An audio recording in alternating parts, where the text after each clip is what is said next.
मोहन भागवत जी का कहीं ना कहीं दिमागी संतुलन बिगाड़ रखा है। इस वजह से वो अनसंट और उल जलूल बयानबाजियाँ कर रहे हैं। कहीं मस्जिदों में जा रहे हैं, मौलानाओं से कहलवा रहे हैं कि मोहन भागवत जी तो जो है वो राष्ट्रपिता होने चाहिए।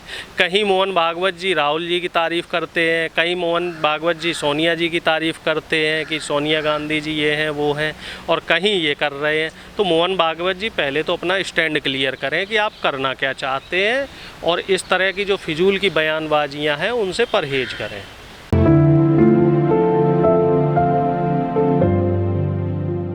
मोहन भागवत जी को इतिहास पढ़ने की ज़रूरत है। 70 के दशक में जब नसबंदी का कानून कांग्रेस द्वारा लगाया गया था और जनसंख्या नियंत्रण पे कांग्रेस द्वारा बात की जा रही थी, तब मोहन भागवत के ही लोग जो थे आरएसएस वाले, वही लोग इसका विरोध कर रहे थे। और अब ये उसी जनसंख्या नियंत्रण कानून की तरफ बढ़ रहे हैं।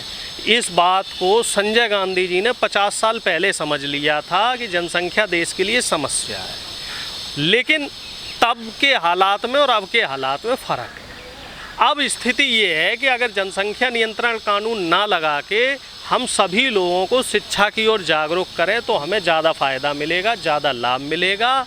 तो कहीं ना कहीं मोहन भागवत जी को समझने की ज़रूरत है। मोहन भागवत जी का कभी कोई बयान आता है, कभी कोई बयान आता है, वो तिल मिलाए हुए हैं। जो भारत जोड़ो यात्रा चल रही है ना साउथ से, तो उसने कुरैशी साहब को भी अपनी दुकान चलानी है, भागवत जी को भी अपनी दुकान चलानी है। दोनों की दुकानें ठंडी पड़ी हैं, दोनों को कोई पूछ नहीं रहा है। इधर आरएसएस को अडानी ने हाईजैक कर लिया है, आरएसएस की अब ज़्यादा चल नहीं रही है। अडानी जी इतने पावरफुल हो गए हैं कि अब आरएसएस के हाथ में बहुत ज़्यादा चीज़ें नहीं बची हैं।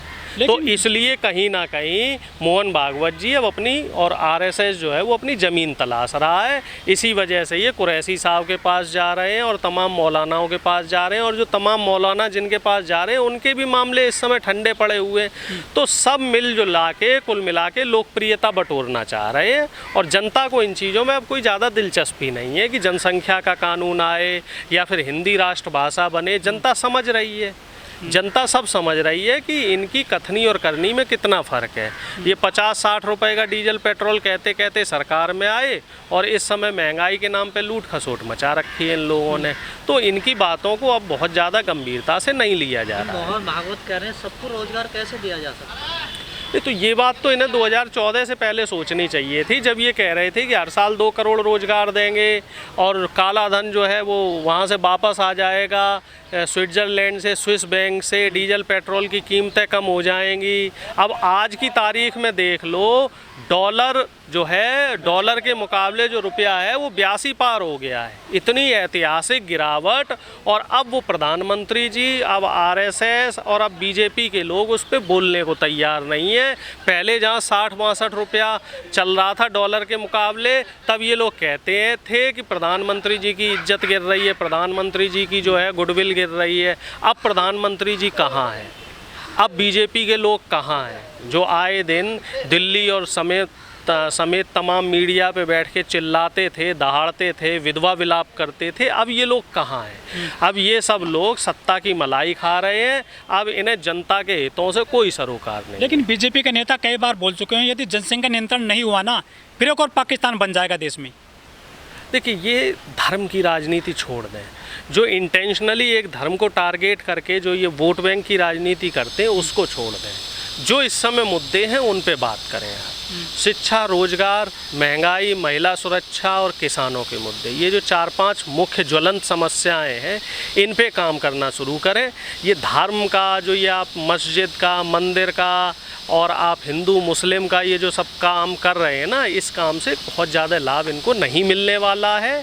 जनता इनकी नब्ज पकड़ चुकी है, जनता इनकी हकीकत जान चुकी है, और जनता भली भांति समझ चुकी है कि अब बीजेपी और आरएसएस के जो प्रोपेगेंडेज हैं और जो सस्ती लोकप्रियता के लिए बने रहने में जो ये शिगुफे छोड़ते हैं, उनमें अब कोई बहुत ज़्यादा दम नहीं बचा है। लेकिन भागवत साहब ने ये भी कहा है कि जिन देशों में जनसंख्या नियंत्रण नहीं किया गया था, वहाँ पर दूसरे धर्म के लोगों ने कब्जा किया देश में, और उन्होंने फिर देश का बंटवारा कर दिया। हम नहीं चाहते कि देश में ऐसी स्थिति बन जाए कि मुस्लिम फिर से अपने देश की एक और मांग करने लगे अलग राष्ट्र की।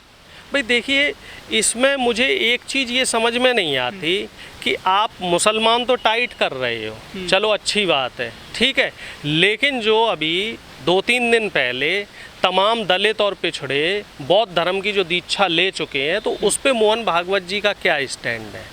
हजारों की संख्या में जो हिंदू भाई बौद्ध धर्म की दीक्षा ले रहे हैं, तो कहीं ना कहीं वो भी तो सोचने का विषय है। सब तो गलत नहीं हो सकते। ये साहब मुसलमान भी गलत हैं, मुसलमान साहब पाकिस्तानी हैं, आतंकवादी हैं। सिख हैं, सिख भी गलत हैं साहब, सिख खालिस्तानी हैं।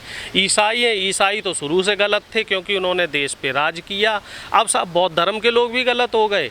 इसका मतलब अगर सब धर्म में हमारे धर्म के लोग जा रहे हैं, तो साफ इशारा है कि कहीं ना कहीं अब हमें सोचना पड़ेगा कि गलती जो है या गंदगी जो है या कमी जो है वो कहीं ना कहीं हमारे अंदर ही है। तो मैं आपके चैनल के माध्यम से निवेदन करूंगा कि मोहन भागवत जी आत्मविश्लेषण करें, आरएसएस के लोगों की एक मीटिंग बुलाएं और उनको समझाएं कि आप भाई इस समय जो ये नफ़रत की राजनीति आप कर रहे हैं, इसको ना करके जो लोग अलग अलग धर्मों की दीक्षा लेके जा रहे हैं, कोई मुसलमान बन रहा है, कोई बौद्ध बन रहा है, कोई ईसाई बन रहा है, इनकी घर वापसी का कार्यक्रम करें साहब। नहीं तो पता चला कि आरएसएस में 10-5 लाख ही बचेंगे, बाकी सब कोई ईसाई बन जाएगा, कोई मुस्लिम बन जाएगा, कोई हिंदू बन जाएगा। पहले अपना घर मजबूत कीजिए साहब, उसके बाद फिर आप बयानबाजियाँ कीजिए कि मुसलमान से हमें खतरा है या ईसाइयों से हमें खतरा है या किससे हमें खतरा है। खतरा हमें किसी से नहीं है। आप पहले अपने लोगों को समझाइए, कहीं ना कहीं अपने लोगों को समझाने की जरूरत है। लेकिन भागवत एक तरफ कहते हैं कि जो हिंदू हो चाहे मुसलमान हो, सबका डीएनए एक है, फिर वो जनसंख्या नियंत्रण की बात क्यों करते हैं? कन्वर्ट करवा लो ना, अगर डीएनए एक है तो सबकी घर वापसी करवा लो। ये तो मैं कहता ही हूँ कि जो यहाँ पे मुसलमान रह रहे हैं तो वो पहले हिंदू थे, अब आप उनकी घर वापसी करवा लो। घर वापसी करवाने से रोका किसने है? लेकिन ये वो काम नहीं करेंगे। ये काम करेंगे क्या? ये सिर्फ नफ़रत की राजनीति करेंगे, क्योंकि नफ़रत की राजनीति और जो हेट पॉलिटिक्स है इन्हीं की इनकी दुकानदारी चल रही है। और जनता भी तो इस चीज़ को समझ रही है, आप जैसे मीडिया वाले लोग भी इस चीज़ को समझ रहे हैं कि ये मुद्दे बनाए जा रहे हैं। असल में इस तरह की कोई बात है नहीं, हकीकत इससे कहीं परे है। और भागवत जी भी इस चीज़ को समझ रहे हैं और जनता भी इस चीज़ को समझ चुकी है। यादव जी, आप प्रोफेसर भी रहे हैं, तो क्या आपको नहीं लगता कि जनसंख्या नियंत्रण की बहुत ज़रूरत है देश में, जिस तरह से आबादी बढ़ रही है देश की? देखो साहब, इस समय 3 चीज़ों की ज़रूरत है। शिक्षा की ज़रूरत है, इस समय रोजगार की ज़रूरत है, और इस समय भ्रष्टाचार पे लगाम लगाने की ज़रूरत है।